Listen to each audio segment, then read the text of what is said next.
नमस्कार स्टूडेंट्स। आज इंडस्ट्री 4.0 में आपका नेक्स्ट लेक्चर है। What is industry 4.0।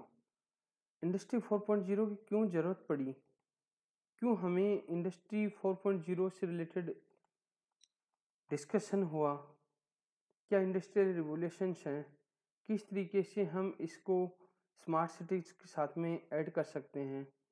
इंडस्ट्री 4.0 से पहले कौन कौन सी और इंडस्ट्री के बारे में इंट्रोड्यूस किया गया, तो उन सारी चीज़ों के बारे में हम देखते हैं।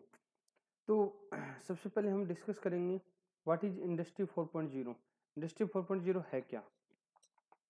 So industry 4.0 refers fourth industrial revolution, although it concerned with area that are not usually classified as industry applications in their own right, such as smart cities. Industry 4.0 industrial revolution के अंदर जब हम पर्टिकुलर किसी भी चीज़ को concern करते हैं, classify करते हैं इंडस्ट्रियल एप्लीकेशंस को, जो आपस में जोड़ देते हैं किसके साथ में, स्मार्ट सिटीज़ के साथ में। दूसरी चीज़ मैं बात करूं तो what is the fourth industrial revolution. Fourth industrial revolution क्या चीज़ है, उसके बारे में हम पहुंचने से पहले हम बात करेंगे। The first industrial revolution came with the एडवांट of the mechanism, steam power and water. हम फोर्थ इंडस्ट्रियल रिवोल्यूशन पे पहुंचने से पहले हम फर्स्ट इंडस्ट्रियल रिवोल्यूशन की बात कर रहे हैं।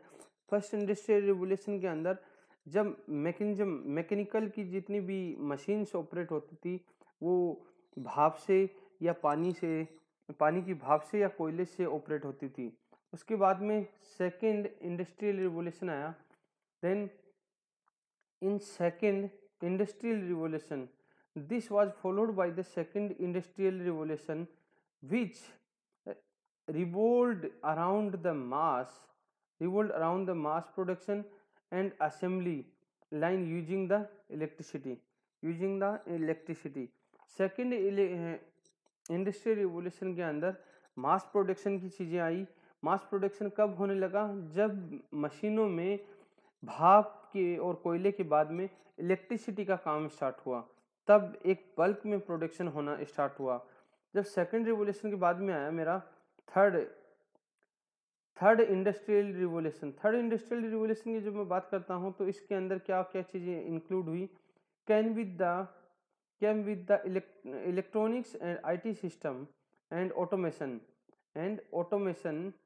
which lead to the fourth industrial revolution that is associated with the cyber physical system and industry 4.0 technology. और इंडस्ट्री 4.0 टेक्नोलॉजीज के साथ साथ में इन सारी चीज़ों को यूटिलाइज किया गया। Generally speaking industry 4.0 described the growing trend toward automation and data exchange in the technology and the process within the manufacturing industry including। इन सारी चीज़ों के अंदर इंडस्ट्री 4.0 की जब हम बात करते हैं तो इसके अंदर सबसे पहले ग्रोविंग ऑटोमेशंस की बात करते हैं, डेटा एक्सचेंज की बात करते हैं, टेक्नोलॉजी के बारे में बात करते हैं, मैन्युफैक्चरिंग इंडस्ट्री की बात करते हैं। ये सारी की सारी चीज़ें इसके अंदर इंडस्ट्री 4.0 के अंदर इंक्लूड कर रखी हैं। अब कुछ चीज़ों के बारे में हम बात करते हैं। पहला है इंटरनेट ऑफ थिंग, IoT। जब हम इंडस्ट्री 4.0 की कल्पना कर रहे हैं और जब उसको डिप्लॉय करने की बात कर रहे हैं तो इंटरनेट ऑफ थिंग IoT के बारे में हम गहन अध्ययन कर सकते हैं। नेक्स्ट है industrial internet of thing. Industrial internet of thing की जब मैं बात करता हूं तो ये भी बहुत आसान और इजी होता है। थर्ड वन है cyber physical system, CPS system. CPS system क्या होता है कि इसके अंदर, साइबर फिजिकल सिस्टम के अंदर हम किसी भी प्रोडक्ट को फिजिकली वेरीफाइड करते हैं, फिजिकली चेक करते हैं। नेक्स्ट है स्मार्ट मैन्युफैक्चरिंग। स्मार्ट मैन्युफैक्चरिंग की बात करता हूं तो हम पर्टिकुलर किसी भी वायरलेस नेटवर्क और सेंसिंग सिस्टम्स के थ्रू हैं और एक्यूलेटर के थ्रू ये सारा चीज़ें ऑपरेट होती हैं। नेक्स्ट हमारा है स्मार्ट फैक्ट्री। स्मार्ट फैक्ट्री की जब मैं बात करता हूँ तो स्मार्ट के नाम से आता है 5G इंटरनेट, जिसके अंदर डिफरेंट डिफरेंट टेक्नोलॉजीज यूज हो रही हैं। एक होता है क्लाउड कंप्यूटिंग, दूसरा होता है कॉग्निटिव कंप्यूटिंग और थर्ड वन होता है artificial intelligence.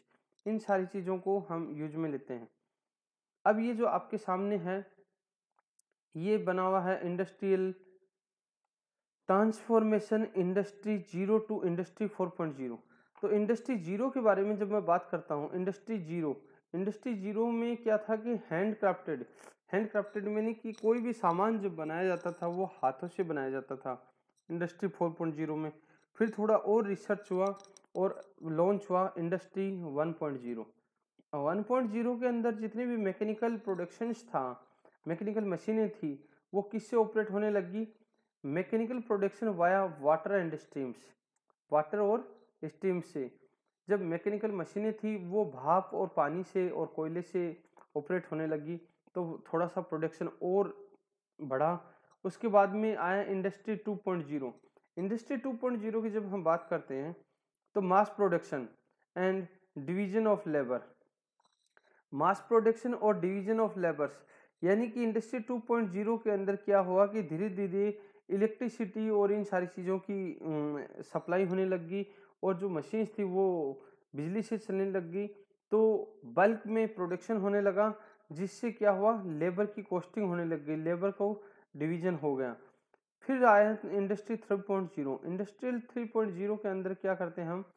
Advanced automation of the production process with the electronic and logical problems. तो अब इंडस्ट्री 3.0 में जो एडवांस्ड ऑटोमेशन की जब मैं बात करता हूँ तो प्रोडक्शन शुरू हुआ था, जो प्रोसेस हुआ था, इसके लिए हम इलेक्ट्रॉनिक और कुछ लॉजिकल प्रोग्रामिंग्स की चीज़ें यूज में लेने लग गए। दूसरी चीज़ हम सेंसर नेटवर्क, एक्यूमुलेटर, ये सारी की सारी चीज़ें धीरे धीरे यहाँ पर डेवलप होने लगी। और फिर फाइनली आया इंडस्ट्री 4.0। अब हम इंडस्ट्री 5.0 के बारे में कल्पना कर रहे हैं। इंडस्ट्री 4.0 के अंदर क्या हुआ कि digital supply chain and smart manufacturing, cyber physical systems. Industry 4.0 के अंदर डिजिटल कोई भी सप्लाई चेन सिस्टम क्रिएट किया गया, जब मैन्युफैक्चरिंग से एनालिसिस से लेकर के डिजाइन डॉक्यूमेंट से लेकर के प्रोडक्शन, डिप्लॉयमेंट एंड सप्लाई, ये सारा का सारा ट्रैकिंग सिस्टम डिजिटली होने लगा और साइबर फिजिकल सिस्टम्स की भी इनमें रिक्वायरमेंट हुई। जैसे जैसे हम आगे बढ़ते गए तो आगे चीज़ें आई।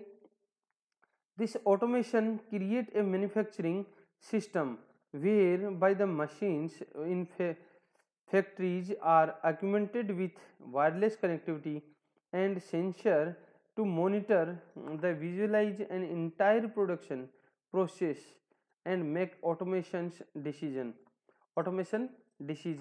इसके अंदर क्या हुआ कि जब हम ऑटोमेशन इंडस्ट्री के अंदर मैन्युफैक्चरिंग की बात करते हैं, जो मशीन्स की बात करते हैं फैक्ट्रीज के अंदर, तो इनमें वायरलेस कनेक्टिविटी, सेंसर कनेक्टिविटी के थ्रू इन सारी मशीन प्रोडक्शंस को मॉनिटर किया जाने लगा और इसके अंदर सारे के सारे डिसीजन हम ऑटोमेटिकली सेंसर के थ्रू मशीनें लेने लगी, जिसमें ह्यूमंस का यूटिलाइजेशन कम होने लगा।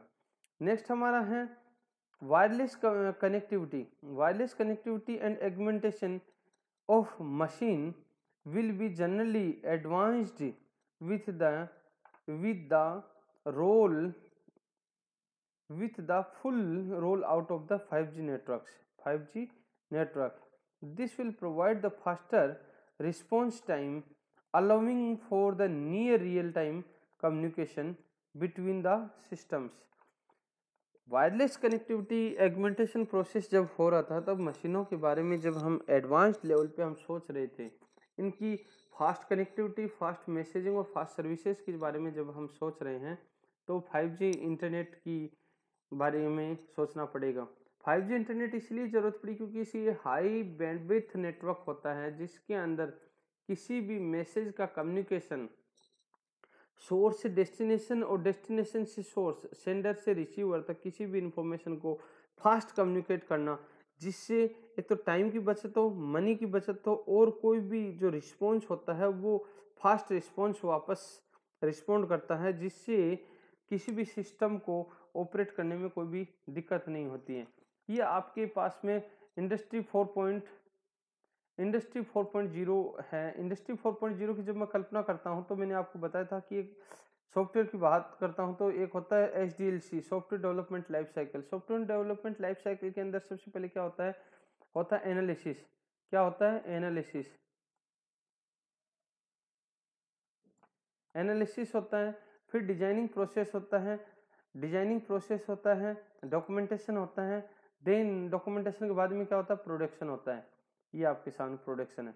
और जब प्रोडक्शन होता है तो इससे यहाँ से ये क्या होता है, यहाँ से प्रोडक्शन के बाद में बाहर आता है मटेरियल। जो ये प्रोडक्शन हो रहा है इसके बाद में यहाँ से क्या होता है? डिप्लॉयमेंट, सप्लाई चेन मैनेजमेंट जिसको बोलते हैं। इसके अंदर ब्लॉकचेन और ये इंटरनेट ऑफ थिंग्स, ये सारी सारी चीज़ें काम में आती हैं। यहाँ से फिर प्रोसेस होता है डिप्लॉयमेंट के लिए।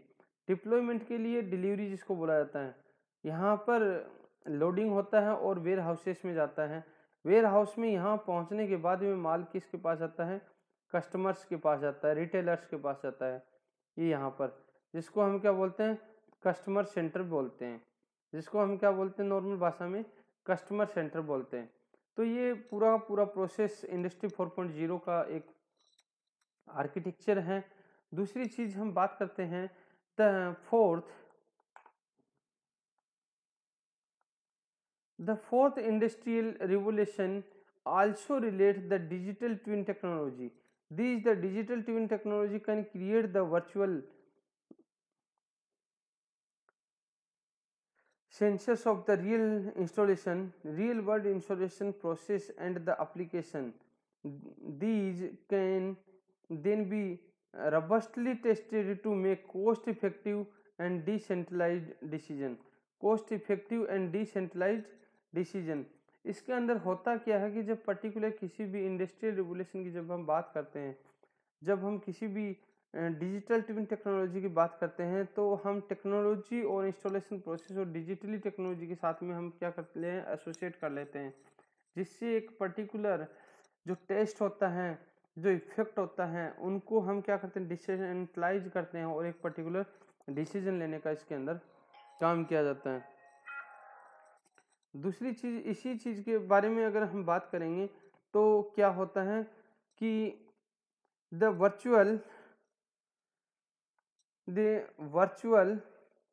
virtual copies can then be created in the real world and the via internet of the things, allowing for the cyber physical systems or communicate and cooperate with each other and the human staff to create a joined up real time data exchange and automation process for the industry 4.0.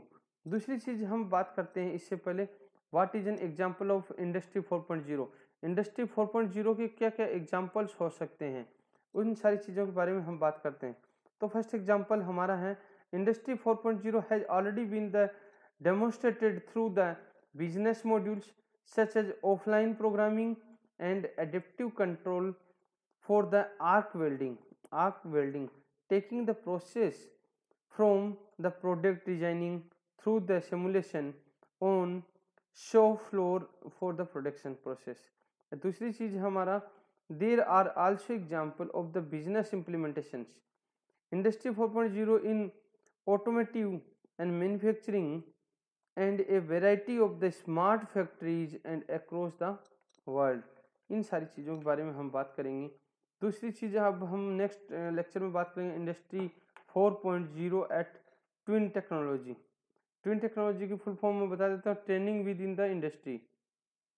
तो इन सारी चीज़ों को हम देखते हैं, तब तक आप मेरे साथ बने